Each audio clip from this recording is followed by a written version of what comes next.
Bonjour à tous, c'est Pierre-Alexandre pour Technoïd. Aujourd'hui, on va faire la prise en main du Vernet Apollo Light. Donc, c'est un peu la marque un peu OVNI qui arrive en ce moment en Chine et qui, clairement, fait sa hype un petit peu partout dans le monde. Donc, notamment en Europe, puisqu'il vise l'Europe. On peut le voir notamment grâce aux fréquences 4G qui est fait, et puis même sur leur blog.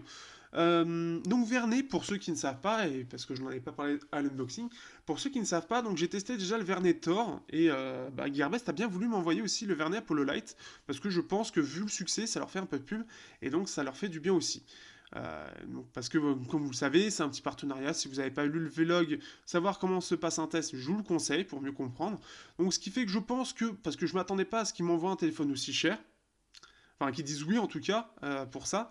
Et je pense que c'est un téléphone qui doit tellement bien marcher que déjà, première chose, il est un peu en rupture de stock, enfin c'est en flux tendu, c'est-à-dire que ça met un petit peu de temps à être envoyé par les shops, parce qu'il a un succès, je crois, qui est assez fou. Le Vernetor déjà a fait grand bruit, et le Lite, avec ses spécifications, pareil. Là où Elephone, ou Ulefone, ou je ne sais où il y a je sais plus quelle marque, ou Yumi aussi, fait un peu de marketing sur un super modèle et ceci et cela et blablabla, avec beaucoup de trucs marketing. Euh, alors que le truc, c'est qu'on connaît maintenant bien ces marques-là et qu'on sait que c'est un peu de la merde. Eh bien, il y a Vernet. Alors, autant le dire tout de suite, au niveau de la vie, le truc, c'est qu'on n'a aucun recul sur la fiabilité. Donc, le fait, je peux le conseiller, mais il faut toujours prendre en compte, et ça je le remettrai de toute façon dans mon test, tout autant que dans la prise en main, qu'on ne sait, on n'a pas du tout le recul par rapport à ça. D'ailleurs, actuellement, le Vernetor, j'ai pas encore reçu le mien du SAV, il a quelques soucis de fiabilité, j'ai l'impression c'est au niveau des soudures qui ont été mal faites, et souvent les prises jack ont tendance à lâcher. Alors j'ai pas du tout, je sais pas si c'est beaucoup ou juste un peu plus que la moyenne ou pas, mais je sais que c'est ça qui en ressort un petit peu. Néanmoins, pour l'instant, celui-là, de ce que je vois sur le forum, parce que je me réfère au forum de chez Vernet, par rapport à ça, pour l'instant, c'est pas ça le souci. Le souci actuel, c'est que il y a des antennes sur lesquelles on ne peut pas se connecter. C'est-à-dire qu'actuellement, je suis en 4G, donc ça, c'est quelque chose de bien. Donc on a la 4G, la 3G, la 2G. Le problème, c'est que sur certaines antennes, notamment la HSPA, parce qu'il faut savoir que nous, on a là le HSPA pour le H+, 3G. HSPA, HSPA+, HSUPA et HSDPA. Donc on a 3 ou 4 normes, quelque chose comme ça. Et le truc, c'est que j'ai fait quelques petits tests, on va dire, quelques petites vérifications, et j'ai l'impression que sur les antennes HSPA et sur quelques antennes Edge, il n'arrive tout simplement pas à communiquer avec l'antenne. C'est-à-dire qu'il arrive à se connecter, on voit qu'il est bien en 3G, mais il envoie, enfin je sais pas s'il envoie ou je sais pas, mais pour l'instant en tout cas, il n'arrive pas à se communiquer réellement dessus. Et ces derniers jours, aujourd'hui d'ailleurs, par contre j'ai réussi à communiquer avec certaines d'entre elles où j'arrivais pas d'habitude. Normalement ça va être réglé avec une mise à jour, donc ça c'est le côté positif, mais comment dire, ce qui est plutôt bien, là pour l'instant en tout cas, c'est qu'au niveau du hardware, il semblerait que Vernet fait les choses un peu plus correctement que le Thor, du moins il y a moins de retours pour l'instant en termes de fiabilité. C'est plus ce gros problème d'antenne qu'il y a et un problème au niveau de l'USB-C pour l'écoute audio. C'est les deux grosses choses qui ressortent. C'est-à-dire que voilà, on a ce souci-là, normalement c'est software, donc ça devrait être réglé avec des mises à jour. Ce qui est plutôt bien, c'est que la marque Vernet, déjà sur le Thor, ils en sont à 4ème mage et ils vont en sortir bientôt encore une autre. Et le Lite lui aussi. Il faut savoir qu'il y a déjà eu des mises à jour qui sont sorties entre le moment où voilà, c'est les shops les ont envoyés et ça arrivait chez nous. C'est-à-dire qu'il y a eu une première mise à jour au moment où ça arrivait pour activer le réellement en fait, parce qu'il y avait des gros bugs, pour régler en tout cas ou activer la charge rapide. Donc ça c'est quand même bien aussi sur un téléphone de cette gamme d'avoir une charge rapide. Donc Pump Express 2, enfin 3.0, normalement c'est 2.0, mais j'en doute un peu.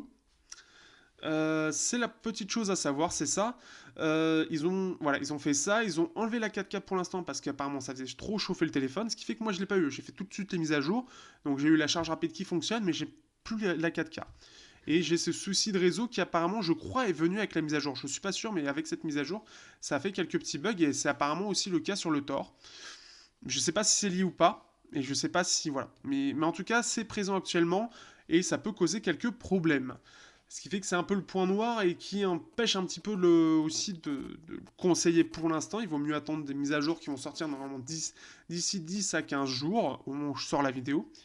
Euh, donc ça, c'est les petites choses à savoir en tout cas. Je n'ai pas encore parlé du produit, mais c'est quand même des choses à savoir parce que c'est important. Et on est sur une marque où on n'en sait pas encore assez. Quels que soient les testeurs, les personnes dessus, pour l'instant, on ne sait pas. On ne sait pas d'où elle vient. Elle fait du bruit.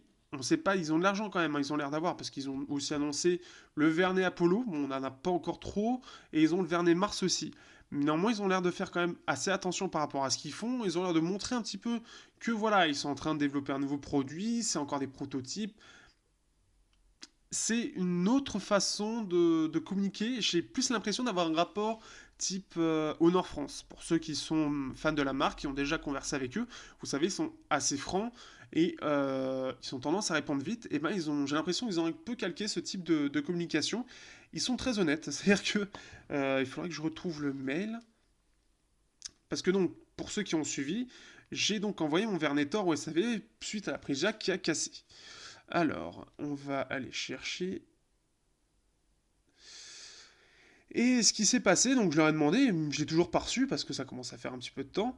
Euh, En fait, en gros, donc un de mes collègues qui était responsable de l'envoi pour vous, enfin, attends, il y avait quelqu'un qui était responsable de l'envoi pour vous, mais elle a été enfin, elle a quitté récemment parce qu'elle est en maternité, donc j'ai perdu le suivi de votre paquet, mais normalement ça a été envoyé, et ça a été envoyé il y a quelques jours.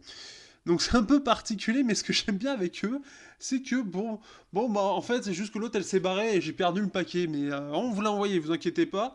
C'est assez bizarre parce que c'est un peu bah ils balancent vraiment comme ça et ils cherchent pas réellement à faire des mots clés ou des petites choses pour rassurer, des trucs un peu basiques de communication. C'est qu'ils vont, bah, ce qu'ils mettent un peu sur leur site, c'est l'honnêteté. Alors, l'honnêteté, attention aussi, quand même, parce que ça reste des Chinois. Et les Chinois, beaucoup, en tout cas toutes les autres marques, ont tendance à mentir sur à peu près tout. Là où il y a un truc qui me... En fait, j'ai l'impression de faire pas vraiment la prise en main du Apollo, mais bon, je vais faire quelques petites choses en attendant, mais là où il y a quelque chose qui est assez étonnant, c'est qu'on est censé avoir du Corning Gorilla 3. Mais normalement, officiellement, le nom officiel, c'est Gorilla Glass, le nom officiel de la vitre. Donc on a la marque Corning et on a le nom de la vitre Gorilla Glass. Et il y a de plus en plus d'acteurs, ce que j'ai remarqué, bah, notamment les acteurs type Yumi, etc., qui utilisent le terme Corning Gorilla 3 et pas Gorilla Glass 3. Et je pense que c'est une marque et c'est créé en Chine, marque de vitre, et ce qui fait que eux le mettent en avant. Donc on remarque, je sais pas si ça va se... que... bon, bah, il n'a pas fait exactement ce que je voulais, mais c'est pas grave. Là, vous voyez, en fait, là, on peut voir, je sais pas si ça se voit, hein, on peut voir que, en fait, la vitre appuie sur l'écran. Il faut quand même y aller, il faut quand même forcer, hein, là, je tiens vraiment euh, pour pouvoir vous montrer, mais c'est dire que, voilà, c'est censé être une vitre en verre, puisque c'est du Gorilla Glass 3, pour ceux qui interprètent ça comme ça, mais je pense que ce n'est pas le cas. Je pense que c'est une marque qui s'appelle Corning Gorilla, avec la version 3 de leur vitre, je ne sais pas, ou c'est juste qu'ils l'ont appelé la vie 3, j'en sais rien. Mais en tout cas, ce qui est clair, c'est que ce n'est pas du Gorilla Glass tel qu'on l'entend. Donc attention par rapport à ça, il faut savoir interpréter. Et je pense, alors ça reste une hypothèse, mais je pense que c'est ça. Je pense qu'ils ne cherchent pas à mentir, mais simplement que une marque chinoise, puisque là-bas ils en ont rien à foutre hein, de la propriété intellectuelle, on se retrouve avec ça. Donc petite chose à savoir quand même hein, avant le test, c'est que ce n'est pas une vraie vie de gorilla. Je repréciserai dans le test parce que ça reste intéressant à savoir. Néanmoins, donc, ce qui est bien, c'est qu'on est avec, pour 200 euros, voire un peu moins, avec un Helio X20. C'est ça un peu la grosse force de ce téléphone, c'est qu'il a un Helio X20, là où la plupart des concurrents un peu mauvais tendance à préférer le Helio P10. Le X20, c'est au lieu du, c'est à peu près l'équivalent du Snapdragon 652 avec un processeur plus puissant. C'est quand même très intéressant, le tout gravé en 28 nanomètres. Pour 200 balles, c'est intéressant. Il faut savoir qu'en gros, c'est le même processeur qu'il y a dans le Meizu Pro 6, sauf qu'il est 2 fois moins cher. Alors, il n'est pas 2 fois moins bien, mais il reste, en termes de rapport qualité-prix, c'est serré, quoi. C'est-à-dire qu'il y a autre chose à dire sur le Pro 6, ce qui fait que ça vaut son prix par rapport à 200 € alors qu'ils ont le même processeur. Mais là, c'est encore autre chose. C'est notamment au niveau de la définition, etc. Mais néanmoins, on a le capteur d'empreinte, on a un capteur qui est assez correct. J'y reviendrai, mais je pense qu'il y a des drivers encore améliorés là-dessus, normalement. Du coup, c'est ce qu'ils disent aussi. Et je pense que c'est possible aussi, puisque c'est le même capteur que le Galaxy S5. Donc, bon, normalement, on est censé faire des photos correctes. Alors, le truc, c'est qu'en faible lumière, c'est pas terrible. C'est ça le truc. Et l'appareil photo, en fait, de base, là, on commence à être sur du 200 €, ça commence à faire, et on a une application Mediatek, c'est l'application donnée par Mediatek, qui commence un petit peu à montrer des signes de... Bah, ils sont un peu en retard, quoi. Mais, en soi, on peut faire quand même des photos assez sympas dessus. Donc, alors, qu'est-ce que je peux vous montrer? Je peux vous montrer ça. Hop. En plus de ça, il a un écran IGZO qui est censé moins consommer. Il a la charge rapide. Il a pas mal de bonnes choses. Donc là, je montre une photo, je zoome un peu, mais en tout cas, au niveau du rendu, on est sur quelque chose qui est pas mal du tout. On a une bonne qualité, et si on zoome, comme là, il est compressé, on peut voir qu'on a quand même, si hop, on regarde ici, on peut quand même lire pratiquement là où je vis, en fait. On peut lire pas mal de petites choses. Là, on peut quasiment discerner. Enfin, on a quand même pas mal de détails. On en a moins qu'un Pro 6, mais on en a. Non, ça, c'est pas du tout pour vous. Mais par exemple, voilà. Autre exemple, ah bah là c'est vrai que je l'ai fait en portrait, donc là, hop. Ici, donc là en HDR, c'est au château de Versailles, Louis XIV, et si on voit, en fait, on voit au niveau du détail, on a quand même quelque chose qui est pas mal du tout. On en a moins que sur le Pro 6, mais sauf que le Pro 6 c'est un excellent capteur. Là on est sur un capteur qui est assez prisé dans ce prix-là, et on a quand même, voilà, on a quand même pas mal de détails, hein. On peut voir que clairement le rendu de la photo est très intéressant. Et pour le prix, on a un appareil photo qui est quand même carrément potable. Surtout avec la HDR qui est assez bien gérée. Là on peut voir, hein, c'est quand même assez joli. Donc comme quoi, même à 200 €, on commence à avoir des choses assez potables. C'est surtout la nuit où il va vraiment pêcher. Mais voilà, qu'est-ce qu'on a d'autre? J'ai fait d'autres photos. Alors là, c'est l'hôtel de ville de Versailles. Donc là, on peut voir pareil, on a quand même une belle photo. On a quand même pas mal de détails. On arrive quasiment à discerner chaque partie de l'échelle. On a pas mal de détails et c'est quand même assez intéressant pour le prix. Qu'est-ce que j'ai d'autre? Ah bah, si pour ceux qui sont intéressés par Five Guys, hein, petite chose par là, c'est très bon déjà. Par contre, c'est pas très appétissant, mais ça m'a permis aussi de tester un petit peu le capteur. Et on peut voir ici on peut voir vraiment la graisse qui dégouline et le fromage avec une bonne qualité. Donc voilà un petit peu ce que ça peut donner en termes de qualité. Après, ce que je reproche à l'appareil photo, c'est qu'on peut voir en fait il a du mal à détourer correctement la photo, en fait, enfin chaque objet par rapport au champ, par rapport au fond. On sent que c'est pas très net. C'est pas très bien fait, c'est pas très bien géré, mais dans l'ensemble, on a une photo qui est quand même pas mal du tout. C'est quand même assez réussi, on peut voir, hein, c'est quand même assez sympa. Moi, j'aime bien. Je sais, s'il y en a qui en ont faim, bah moi aussi j'ai faim maintenant. C'est très cher, Five Guys par contre. Mais voilà, il fait des photos qui est assez sympa, qui ont été assez appréciées pour ceux qui l'ont vu. Ce qui fait que ça en fait un appareil qui est assez sympa. Donc bon capteur, le capteur d'empreinte aussi. Alors, hop, je vais voilà, un petit peu bas, c'est moi là. Mais franchement, en fait on entend quand il vibre. Je sais pas si ça va s'entendre au micro. Mais il détecte très bien. Là-dessus, franchement, le capteur, je m'attendais à moins bien. Je m'attendais à quelque chose d'un peu plus proche du Vernetor. Le Vernetor, c'est 7 sur 10 à peu près en moyenne. Au niveau de la qualité de... Là, c'est plus 95%. Donc, c'est vraiment très agréable. J'ai vraiment pas grand-chose à dire là-dessus, sur le capteur. Enfin, il est bien fini en plus de ça. En plus, j'aime bien son design. Donc, il faut savoir que Space Gray, en gros, donc c'est pas un gris, c'est un espèce de noir un petit peu, enfin c'est un gris qui part un peu sur le violet. On peut le voir là en bas plus, pour une fois, normalement c'est le plastique noir, mais en tout cas il part un peu sur le violet, ce qui fait que ça lui donne un petit aspect assez sympa. La charge rapide aussi, elle est très efficace, elle est quasiment équivalente à ce qui est... Enfin, c'est la même chose que le Meizu, donc ce qui fait qu'on a la même chose, hein. Le Meizu en gros, je sais pas si c'est M-Charge ou si c'est Pump Express, mais en soi c'est intéressant. Ah bah d'ailleurs, vous pouvez voir hein, sur cette vidéo, on est le 15 août à 23h, donc à 19, on est à plus de 2500 abonnés. Merci à vous, j'en profite, merci à vous tous, ça fait super plaisir. En tout cas, voilà, qu'est-ce que je peux dire d'autre? C'est que on a la chose très très agréable, c'est que de base, on a juste le Play Store qui est installé, plus les applications de base AOSP. C'est ce qui est proposé par Mediatek. Il n'est pas certifié Google, c'est pour ça qu'on a juste le Play Store, mais normalement, on a juste le minimum requis pour faire tourner la machine. Ce qui est très agréable pour ceux qui en veulent pas de toutes les applications supplémentaires et ceci, et Google et blablabla. Bah là, vous avez juste le Play Store et après, vous agrémentez comme vous voulez. C'est quand même assez agréable et c'est une des choses qui est vraiment proposée et que je trouve assez agréable là-dessus.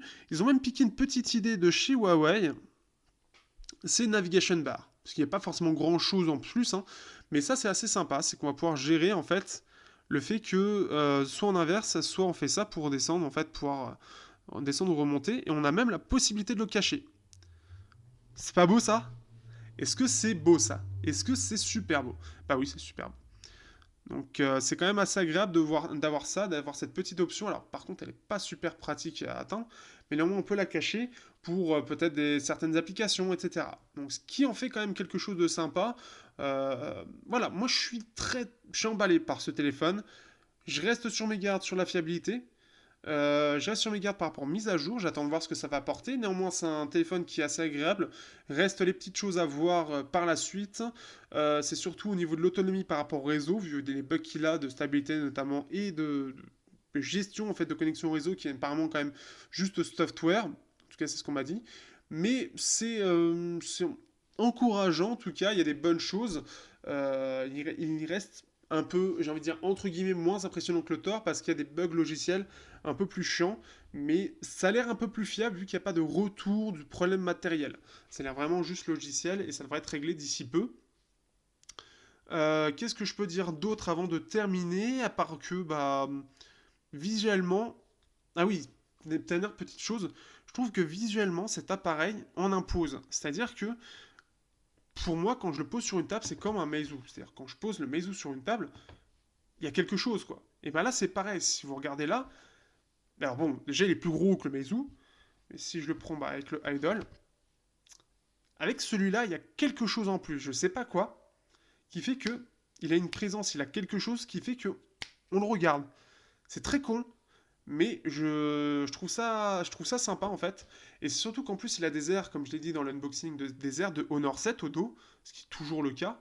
Il a toujours des airs de Honor 7 très réussis en 5.5, avec une phase de OnePlus One ou de Oppo, comme vous préférez. Ce qui fait que ça en fait un design que je trouve vraiment réussi, que je trouve vraiment beau. Et là-dessus, ils se sont pas gourés, ils ont fait quelque chose de sympa. En plus en métal, donc de quoi ravir tous ceux qui aiment le métal.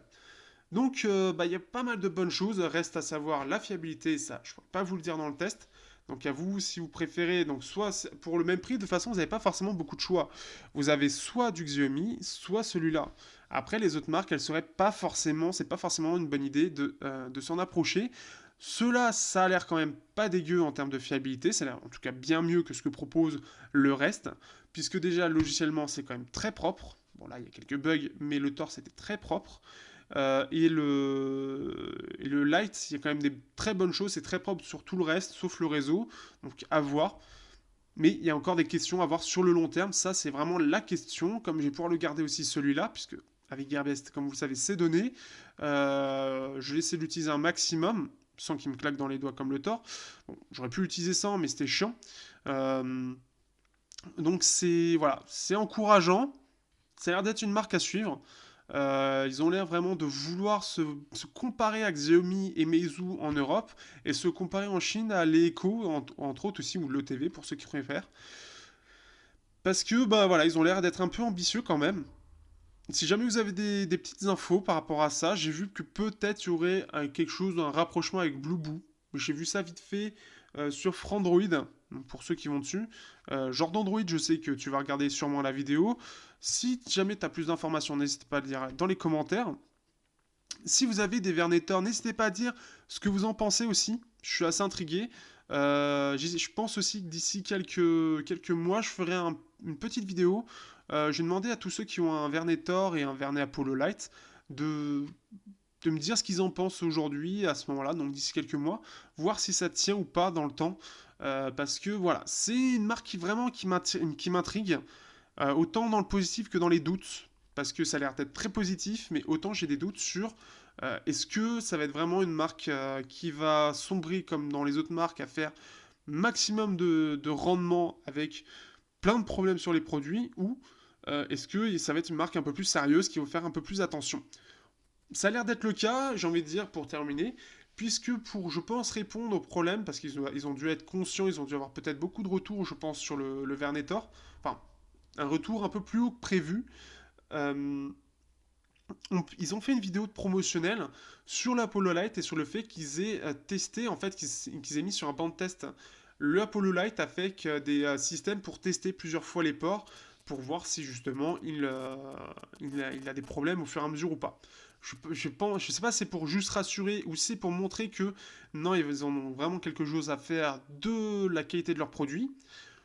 Pour moi, je pense plus sur la deuxième partie, puisque déjà, ils font des mises à jour régulières de leur appareil.